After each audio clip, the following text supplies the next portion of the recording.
সালামু আলাইকুম। এটা হচ্ছে 22 ইঞ্চি নেট ফ্যানের কয়েল। এটা আপনার বুশও খারাপ, আসলে নিচে যে নতুন নিচে যে আপনার 1 মাসও চলে নাই। ফ্যানগুলো আসলে বেশিরভাগই আপনার নেট ফ্যান এগুলো বেশিরভাগই খারাপ পড়ে, আর যাতে অ্যালুমিনিয়াম কয়েল। তো জানেন আপনারা যারা ইউজ করেন, যারা কিনেন, তারা একটু দেখে শুনে কিনবেন। তো আমি বুশ দুইটাও চেঞ্জ করতেছি, দেখতেছেন ক্যালামগুলো একবার খুললে দ্বিতীয়বার লাগাইতে গেলেও সাইডগুলো ভেঙে যায়। তো ভালো করে লাগানোর পরে আপনার সাইডগুলো একটু বাঁকা করে দিতে হয়, একটু সুপারগুলো দিয়ে লাগাইলে আপনার একটু ভালো হয় আর কি।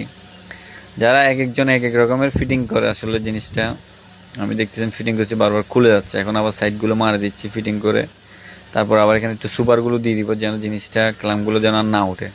বসে যে ক্লামগুলো আছে, ক্লামগুলো ভালো করে বসাই দেওয়ার পরে একটু আসলে গাম দিয়ে দেওয়া আর কি।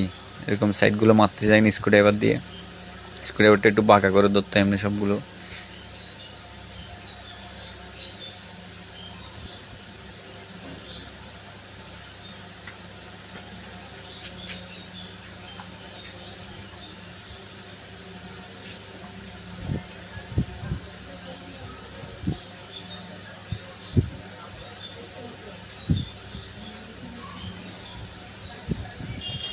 লুপগুলো নষ্ট হয়ে গেছে, আসলে লুপগুলো আমি নতুন করে লাগাইছি যাতে অ্যালুমিনিয়াম, এগুলো আসলে অ্যালুমিনিয়াম কয়েল।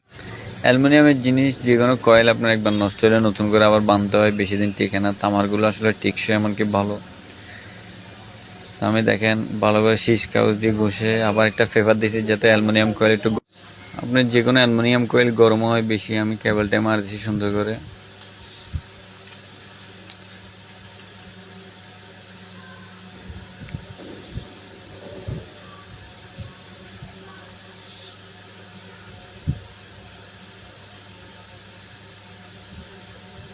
নতুন বুশ লাগানোর পর আপনি একটু করে যদি মোবিল দিয়ে দেন, অনেকে গিরিজ দেয়, অনেকে মোবিল দেয়।